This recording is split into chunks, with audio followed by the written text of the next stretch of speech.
Elle est normande, oreillette, un tantinet blasé. C'est elle cette année la star qui tient le haut de l'affiche du Salon international de l'agriculture à Paris et qui accueille les visiteurs porte de Versailles.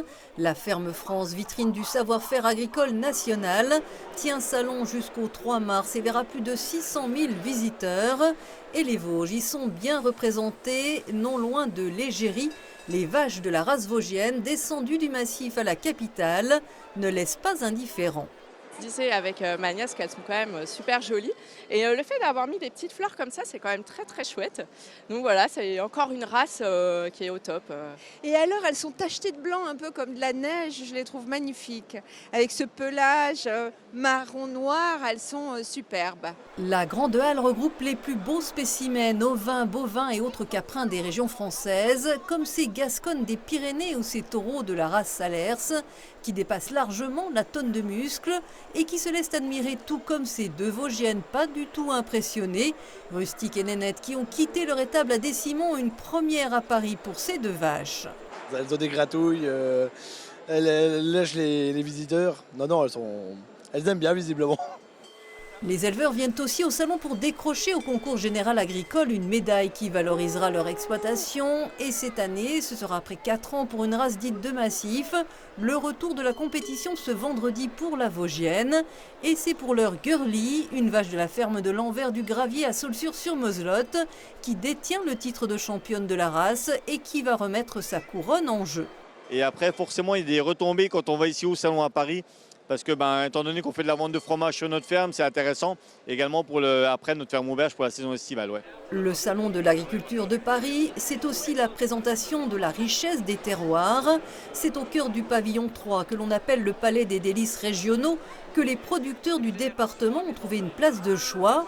Car le conseil départemental a décidé de frapper fort avec un stand de 100 mètres carrés, inauguré mercredi en présence d'une délégation importante, dont les députés et sénateurs, venus participer à la journée Vosges, animée par la Chambre d'agriculture. L'idée est vraiment de capitaliser sur cette marque, Je vois la vie en Vosges, le Je vois la vie en Vosges dans le Grand Est. Et c'est ce qu'on a fait cette année, effectivement, avec le conseil départemental, où il y a un stand, effectivement, sur l'attractivité et où tous les producteurs qui sont dans le hall 3 sont sous la même bannière Je vois la vie en Vosges. C'est l'un des attraits principaux du salon pour le grand public, découvrir de multiples saveurs. Et les Vosges n'en manquent pas. Le stand de la confiserie des Hauts-de-Vosges de Plainfin, fidèle de la manifestation depuis 20 ans, ne désemplit pas. J'ai acheté des petits bonbons à la violette et mûre framboise parce que je suis assez gourmande. Et je pense que ça va être très bon, donc j'ai hâte de les déguster. Les Vosges, c'est aussi un plateau de fromages d'exception comme ceux de l'Ermitage à Bulgnéville ou de la fromagerie Bongrain-Gérard au Tauly, qui vient d'ailleurs d'obtenir à Paris une médaille d'or pour le bien nommé le Montagnard des Vosges. Et depuis l'ouverture du salon, c'est une pluie de médailles qui récompense le département.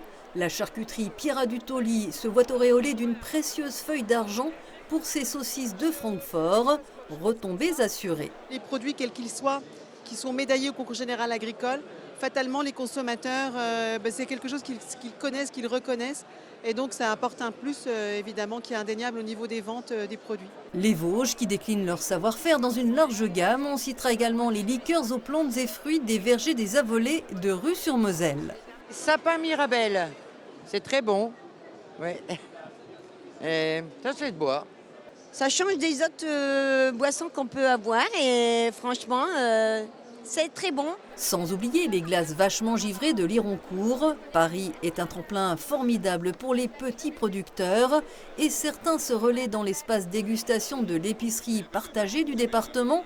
C'est le cas de la ferme aquaponique de l'abbaye de Chaumouzet qui, avec le chef Nicolas Grand-Claude, ont revisité un poisson, la carpe, dont des rillettes à l'oseille.